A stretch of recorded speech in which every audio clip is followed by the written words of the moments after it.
Welcome, everyone. As I'm talking, I'm going to undress because I'm going to get warm. We're going to start talking about warm comfort foods in the way to find the new comfort foods.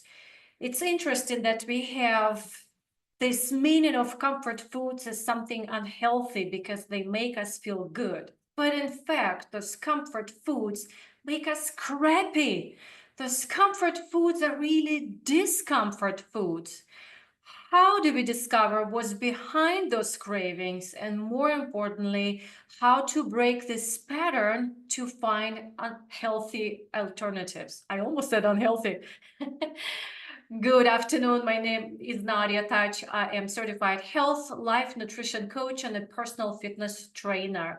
I help us establish consistency in non-negotiable wellness habits. And today we talk about food.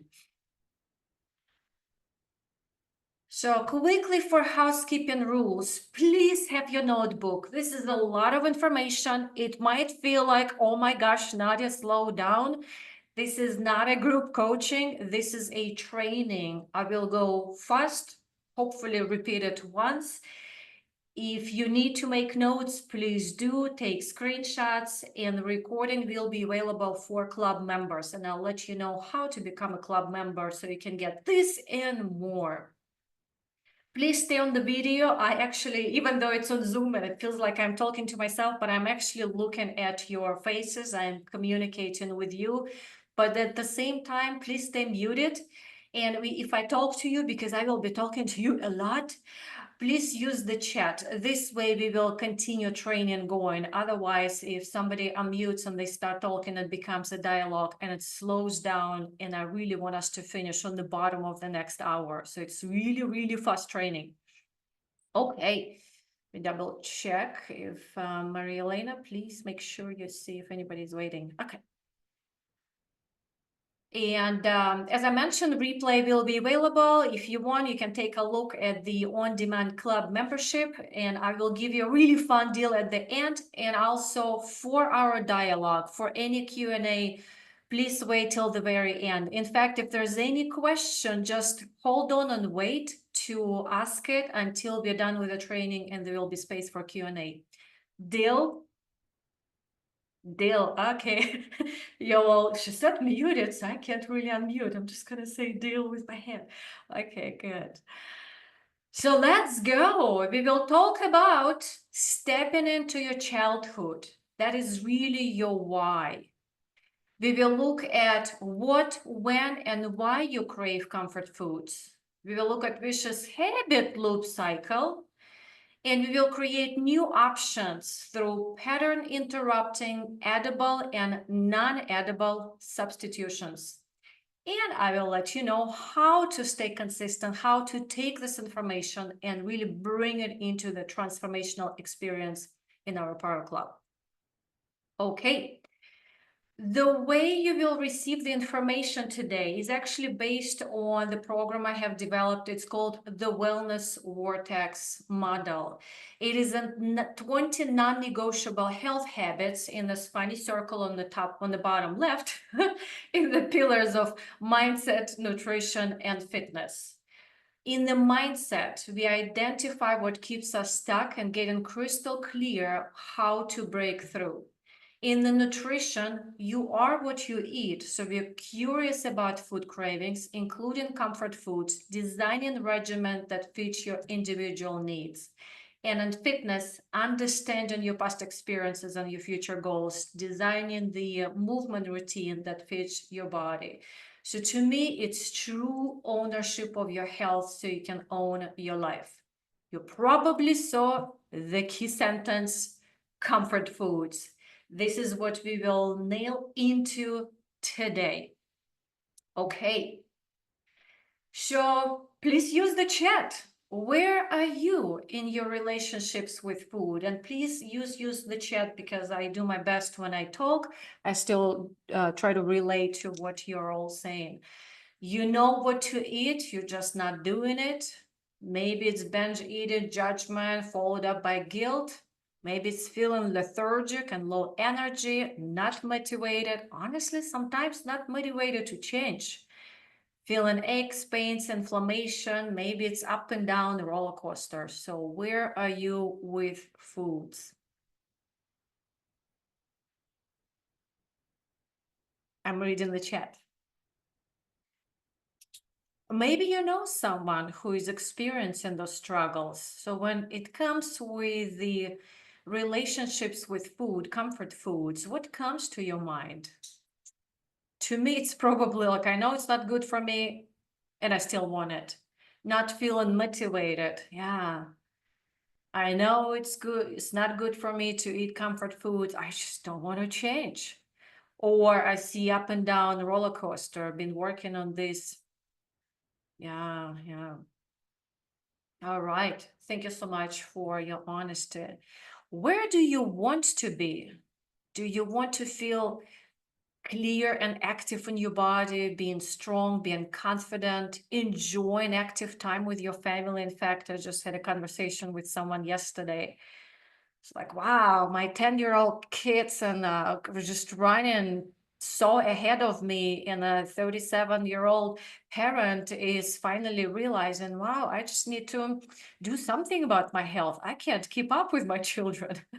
And we want to be a role model. We want to feel good so we can also help others feel good about ourselves. Yeah, being more active, feel good about myself. Yes, yes.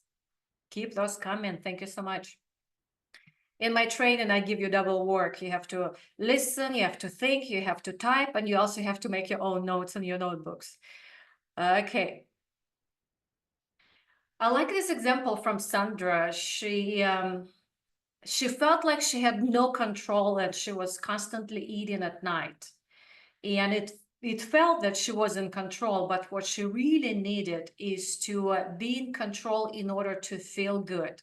In fact, through this structure I'm going to show you today, she found a substitution. You see the last bold sentence: cantaloupe smoothies with almond milk that taste like ice cream. I remember her saying, it's a party in my mouth. She just wanted something sweet and she found a substitution. So let's go and do our own work. I'm going to move the chat on the other side. Step number 1, what foods do you crave? Let's hop into childhood memories. It may not be 100% all connected, but just be curious. I talk about one of the non-negotiable habits is curiosity. I'm wearing my glasses, so I am seeing the whole world, including you in the chat, through the habit of curiosity or the lens of curiosity. And in fact, it's funny, most of my comfort foods that we think of like unhealthy are connected with childhood memories. Why do you think you see pancakes on the left? That's my comfort food. So what is the food property? I see beans and cornbread. Yes, home cookies, fried chicken. So start noticing food properties. In fact, write them down. Now you know what that is. Macaroni cheese, chocolate brownies. Everyone is going to be hungry by the end of this training. What is the temperature of this food? For me, ladies, it's warm. No wonder I still like drinking hot tea, even if it's hot outside. So your comfort food, what's the temperature? Let's talk about senses. What kind of, in terms of vision, like color? Is there a specific color? It is so interestingly pervasive. Pancakes have to be really like very well made. You can't give me a light yellow pancake. It has to be really like brown pancake. So it's kind of orange brown. My logo on the back, you can see, is orange. My favorite color is orange. So start noticing all these properties of your comfort foods. Maybe it's a certain shape. Pancake is rounded. I like sunshine. In fact, I often like write sunshine in my notes, or smiley face, or sunshine with a smiley face. So I can see warm cookies out of the oven. Aroma, yes, that smell, right? It has to be specific smell that makes you feel comforting. What is the texture?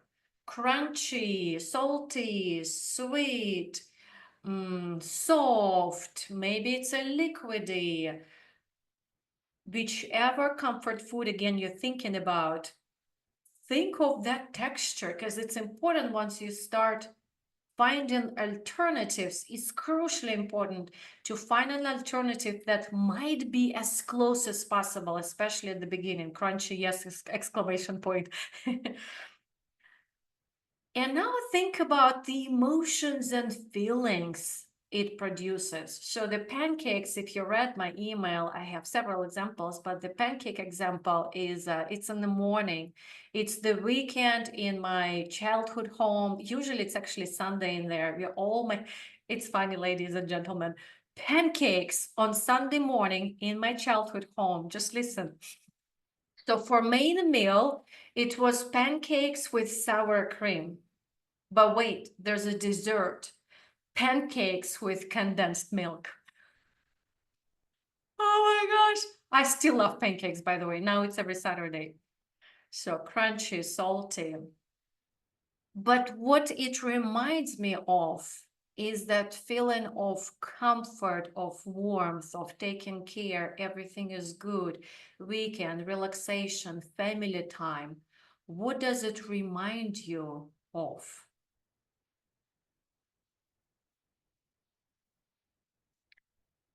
Okay. So again, this is not our coaching. In the coaching, we will slow down and we will really have a conversation, deep dive conversation about that. Feel free to take after the training, take your time. Sometimes it comes 48 hours later. Oh, boom, a light bulb of a thought.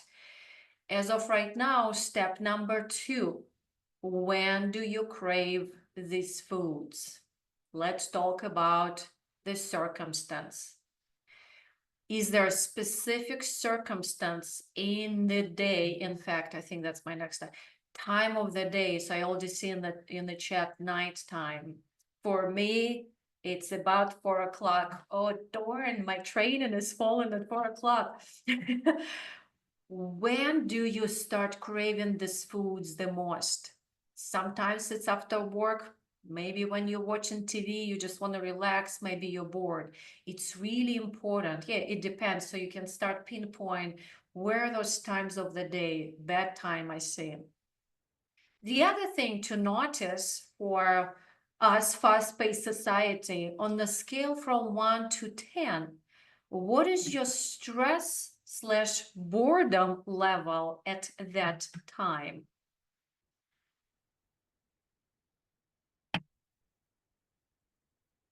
On the scale from 1 to 10, I see in the chat 20. That's great to notice. Yeah. So what's important again is to be present. Oh, it's just my stressful time. Or on the scale from 1 to 10, I'm just 12 bored. Okay. What we are doing is really being curious of the what foods and when we crave those foods.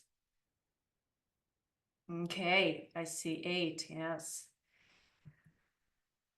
Step 3, why do we crave those foods? So we tapped a little bit into the childhood memories, but now I want to give you a really transformative exercise from the curiosity habit. So imagine again, you have your curiosity glasses on. Please feel free to write this framework because it's just so good, and put it in the place in your household or in your environment where you know you crave your comfort foods the most, whether it's refrigerator, your office, in the reclining chair. So write that framework. Okay. Here's how you start. By the way, it's about everything, not just food. It's also really good when you're being, in my terms, triggered. about someone or something, circumstance, someone said something, or they looked a certain way, and you're triggered in a kind of this negative emotion. So you are going to say, sometimes inside, isn't it interesting? Practice with me. Isn't it interesting? In exact the same way. Isn't it interesting? Sometimes I say out loud, ... So what's coming next? Step 1, there are 3 steps here. Identify what it is. Isn't it interesting that I crave, for example, sweets right now? Yeah, I'm reading your chat. So you just state, there's no judgment, by the way, in curiosity. It is just being curious, no judgment. Isn't it interesting? Stating what so. Step 2, understanding when. You're going to say, isn't it interesting that I crave sweets right now? Because I'm feeling overwhelmed, or I'm feeling tired, or my stress level is 8, or I am bored. Okay, so you're going to put when you crave them. And step number 3, why? You're going to say, isn't it interesting that I crave sweets right now? Because I am overwhelmed. I crave them, I'm kind of repeating here myself a little bit, because I want to relax, or I want comfort, or I want warmth and sweetness. So isn't it interesting? It is not. Why not?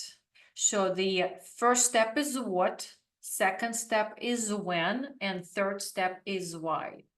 Isn't it interesting? I crave sweets when I'm tired. What I really crave is to relax. In fact, uncover why can be a new sentence. What I really crave is to relax. What I really crave is comfort.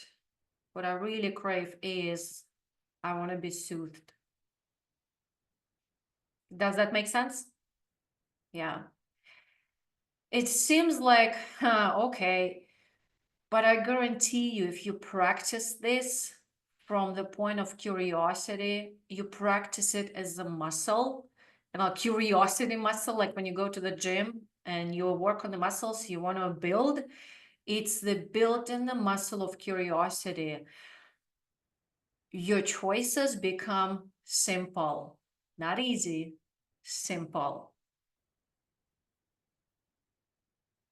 What I really crave is when it's someone else to do my duties, what I really crave is to relax. Yeah. All right. This why is based on, sometimes I say there's inner child lives within you. Is this, our patterns are created before we are 5 years old. So there's a specific pattern, the latest I heard 40, 50 different patterns we have developed. So in fact, one of mine, I'm an introvert. New people who don't know me, they don't believe, no, you're not. Well, I am, and it's still my pattern.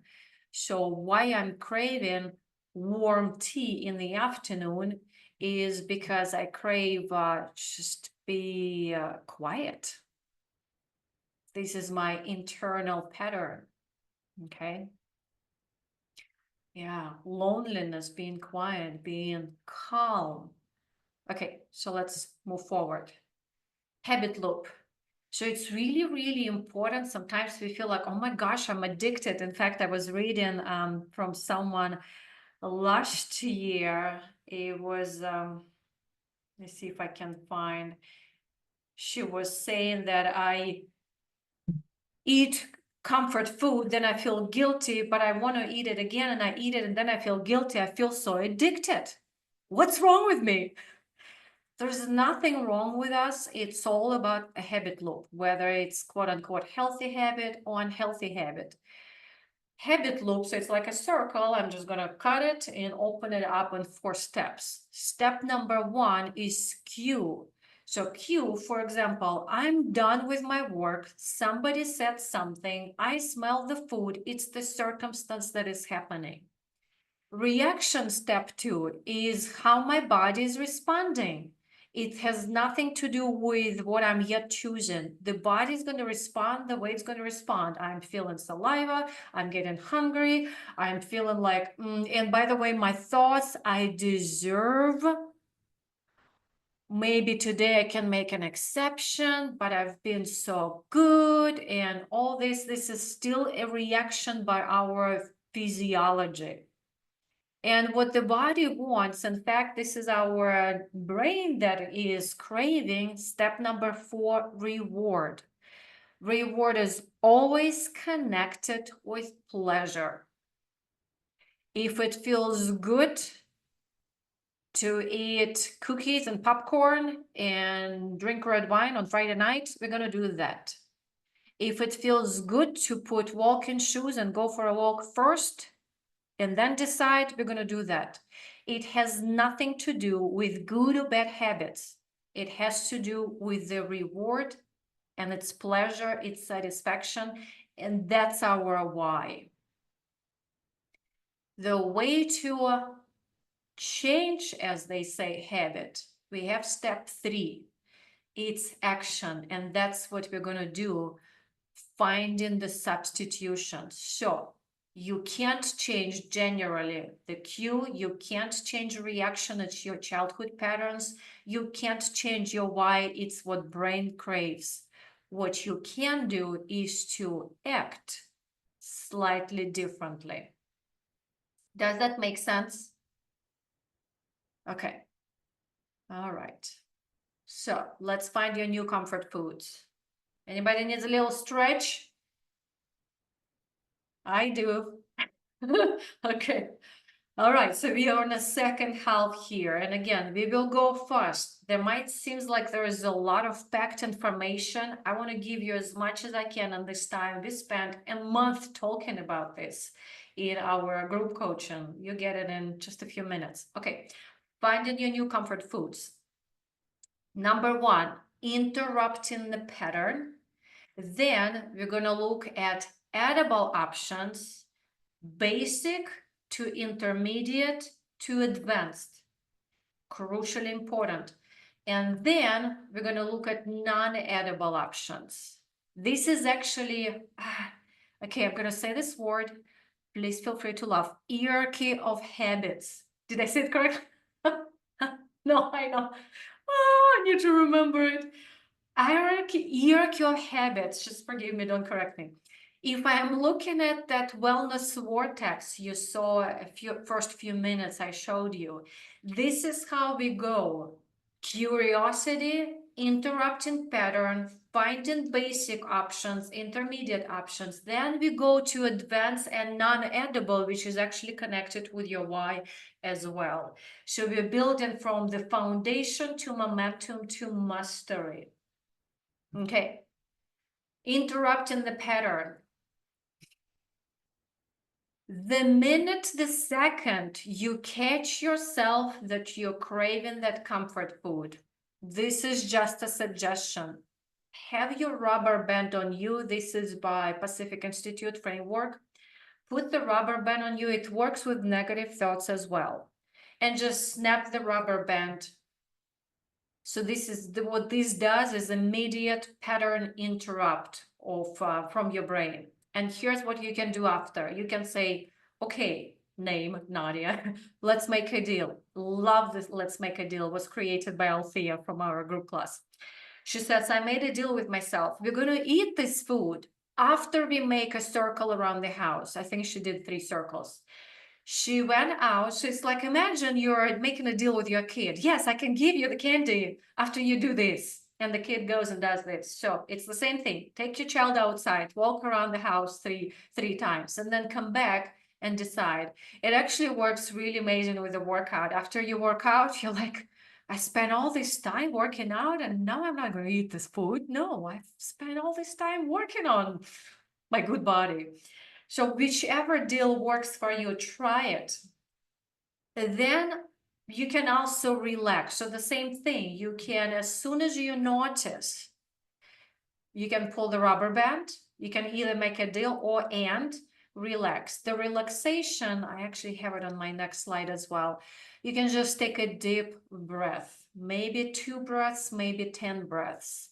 Psychologists say that it takes 2 minutes or 10 breaths to switch our nervous system stress response to relaxed response. Digestive power, metabolic power lives in relaxed response. That's when we digest better. That's where we actually make better decisions and don't jump fast into eating quote unquote those unhealthy foods. So take a breath or 10 breaths if you have 2 minutes. And or you can also drink a glass of water. We talked about water in our phone call today. Sometimes the stressful eating might be just that. You're not actually hungry. Maybe it's a physical hunger. Maybe it's emotional hunger. Drink a glass of water. Go for 3 circles around the house. Take a breath and then ask yourself, am I really hungry? Okay, so these things you can do right away. You can do it in that second. 5, 4, 3, 2, 1, do them. Okay, so again, that's what we're doing to interrupt the pattern. In fact, one of our previous members, she said, I asked my partner, they made a list together of different things, including play my favorite music. So what she made a deal with him. She said, as soon as I tell you I'm craving the food, turn the music on. So he was actually like helping her in interrupting the pattern. It has to be immediate. The habit loop is very quick. You have 30 to 40 seconds to make that happen. You can't wait for 2 hours. Okay, are we clear? Yeah, okay. So in the blog, there's a lot of resources in coachingbynadia.com/blog. If you go to search box and you can just type in nutrition, this tool do this one thing, which is breathing. There is additional tools about the comfort foods as well. In fact, last 3 or 4 are all about the comfort foods. Okay. All right, so this is the image that I was talking about, the nervous system. Again, the nervous system response, step number 2, does not have to do with your voluntary response. This is how we are designed. We're going to do it anyway. So if that cue comes in and I'm stressed, the body is going to be stressed. And you have that pattern interrupt tool and design it for yourself and the way it works. Sometimes you have to try different tools that stick with you more than other tools. Now, I like also, we call it prayer before the food. Guess what that is? You're relaxing your nervous system at the same time. Okay. What are edible substitutions? Okay, embrace yourself. Let's talk about it. So, Maria-Elena, soon I will ask if you can pull that hand out, but just give me a few minutes. We will go from basic to intermediate to advanced. Depending where you are with the relationships with comfort foods, I would say please start with basics. Sometimes we jump into switching everything, changing everything, but then how long will it last? We want to make last long changes. Start with small baby steps. Fooditation. Some of you know the tool. I'm going to answer the question what fooditation is. It's meditating on the food. Can you see, even though she's in front of the computer, she's not looking at it. She's taking a screen break. She closed her eyes and she's enjoying her yogurt. She took 10 breaths and she's breathing between the bites. She's engaging all her senses of taste and smell and texture and temperature. We call it sensual eating. So fooditation is one of the non-negotiable nutrition habits of the wellness vortex. I like this word fooditation. Immediately reminds me of slow down, meditate, be in the moment. So again, if you want more, it's in the blog. So let's talk about, I have a chat on my way. Edible substitution. So this is our next level. Because sugary foods and sweet foods are the most common for comfort foods, I'd like to cover that as an example. So we're going to go from intermediate to high. And from in advance, we'll talk about medium to low sugar impact scale. So Marilena, if you were able to grab the document, it's a pretty comprehensive handout. It's called Sugar Impact Scale. If you can put it in the chat, do you have it? And I'm going to give some examples because it's almost like 8 pages handout. But what it has is 3 scales next to each other, and I'm going to give example of a few of those pages. For example, if you have dry fruit that you consume as your snack, you can try to switch medium sugar impact, for example, different fruit, papaya, and then in the future you can switch, and usually we ask wait for about 2 to 4 weeks to switch to a next sugar impact scale, which is low, blueberries. In the roots and vegetables, potato chips, I think I saw this in the chat, right? So consider switching to medium sugar impact yums. I still need to put it in my habit snack and I don't. And then after 2 to 4 weeks, try broccoli. Wow, thank you, whoever created this handout. Broccoli is a snack, but actually I do that for myself. In the example of grains and legumes, nuts and seeds, so if you have gluten-free flour blend, maybe you can switch it to rice pasta and then switch to lentils. I know this one sometimes people get questions about.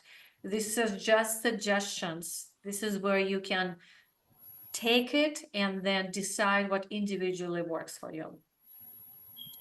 Dairy. For example, from pineapple cottage cheese to full-fat grass-fed milk to no sugar-added coconut and cashews. Okay. Also from dressings, it can be barbecue sauce to fish sauce to mustard.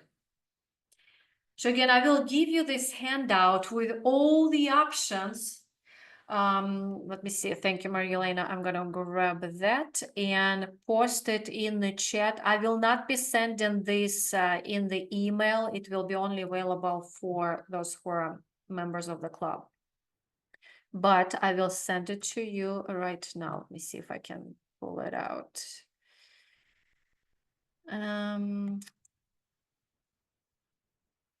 Yes, Marielena, this one, you need to probably save it and then send it in the chat as a document, because right now it says a link and it doesn't work. Okay. All right. Yeah, it needs to be saved and then put it in the chat. All right, and while we do Q&A, if we can't do it right away during Q&A, I will give you those PDFs. Okay. All right, let's move forward. Oops, there was drinks as well. So in the drinks, for example, from high sugar impact beer, it can be dry red wine to green tea, no sugar added. So just give you again the concept from high sugar impact to medium to low. When you're in the basic stage and you really want that high sugar food, remember fooditation. Please remember not guilt, remember of freedom meal and just fooditate. When you fooditate, you chew longer, breathe more, portion control, you enjoy that flavor. I still eat my sweets, I eat what I want. But if I know it's quote unquote unhealthy food, I fooditate the heck out of it. And it takes me so long that then I say, you know what, I'm actually done. Take a small portion of it, out of sight, out of mind the rest, and fooditate on that high sugar impact. We're all human beings, we are not robots.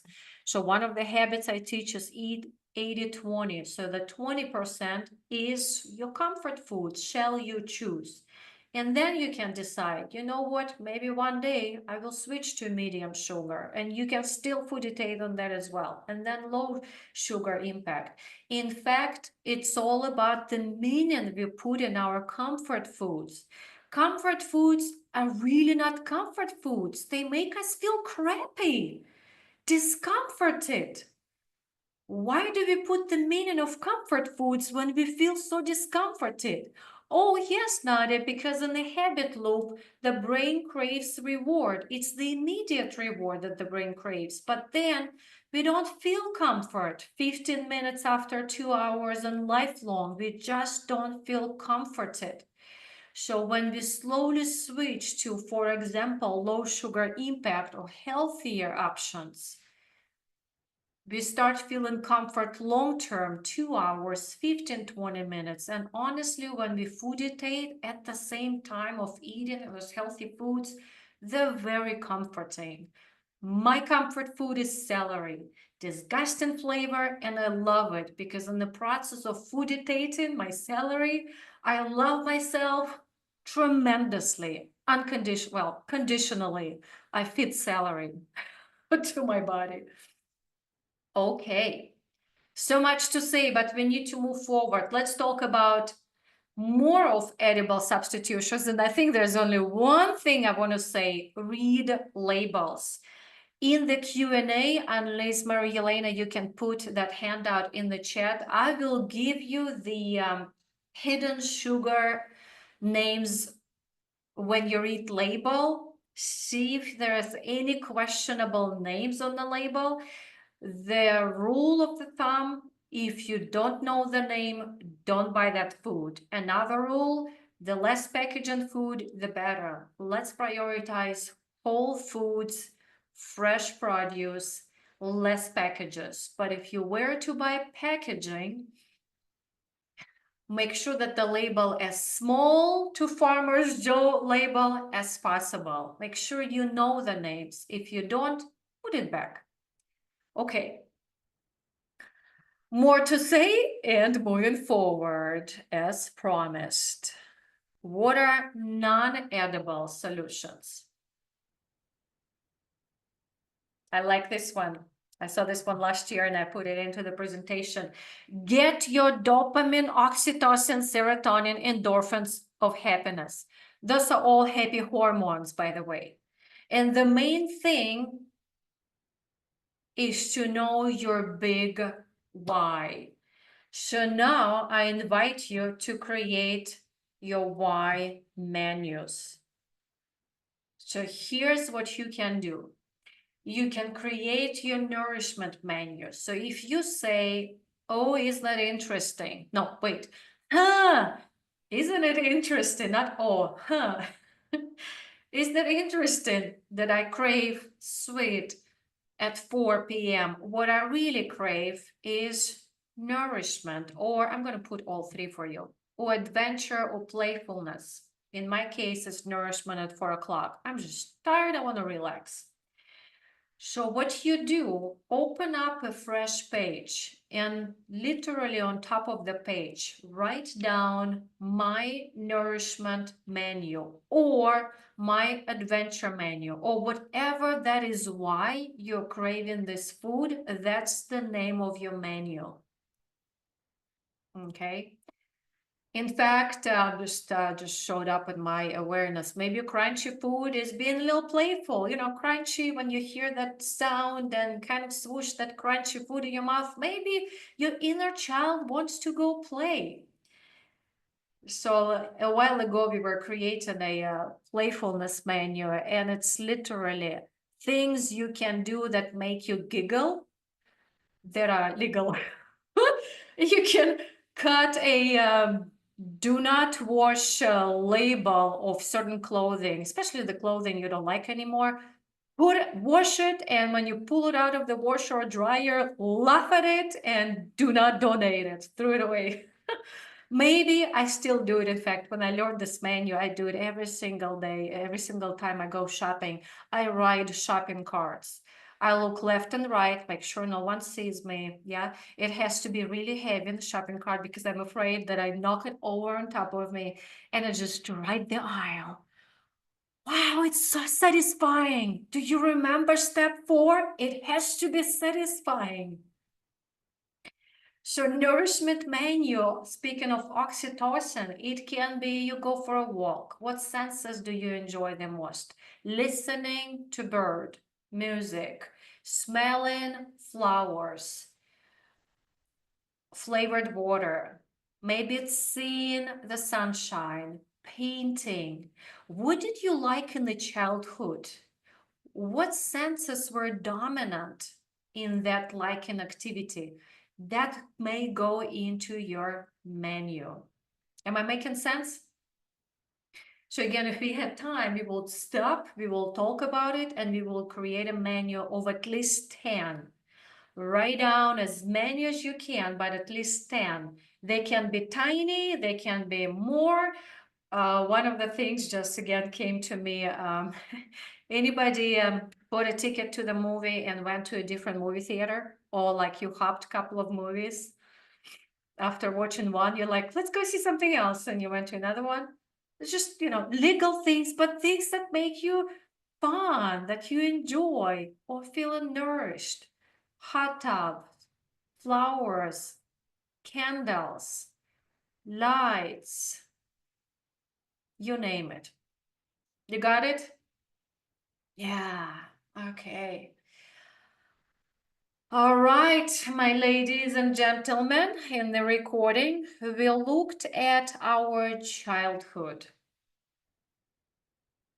We looked at what, when, and why we crave comfort foods.